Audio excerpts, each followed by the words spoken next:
Hey, we'll talk about the Joseph Brant raid on Vrooman's land on August 9th, 1780. Joseph Brant had brought his volunteers, which were mostly European settlers, with a few Mohawk warriors, including the Schoharie Mohawk warriors under their great war captain, Schoharie.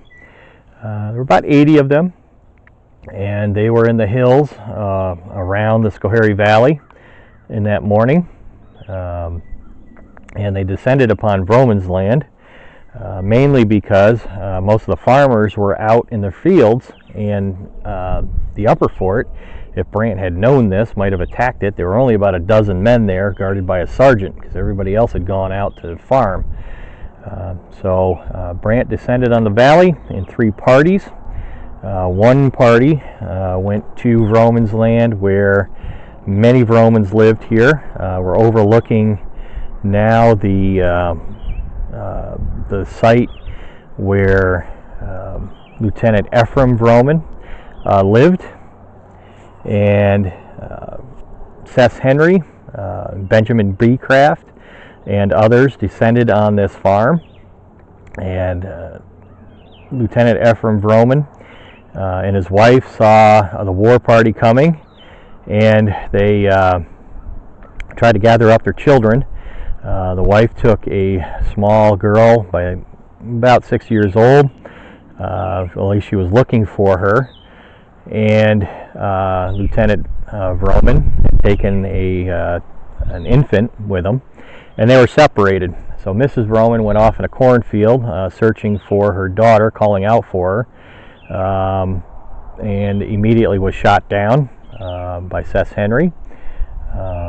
And the small girl was murdered by Benjamin B. Craft using a rock on her head. Very brutal. But Schoharie apparently had a grudge against Mrs. Vrooman.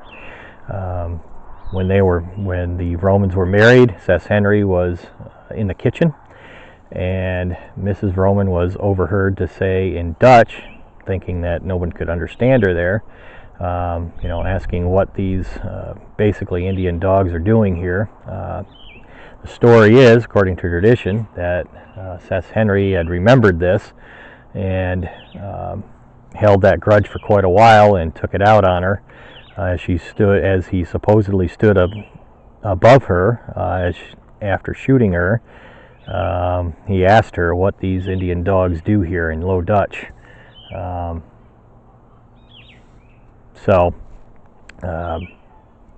Lieutenant Vrooman with the infant was spared and taken into captivity.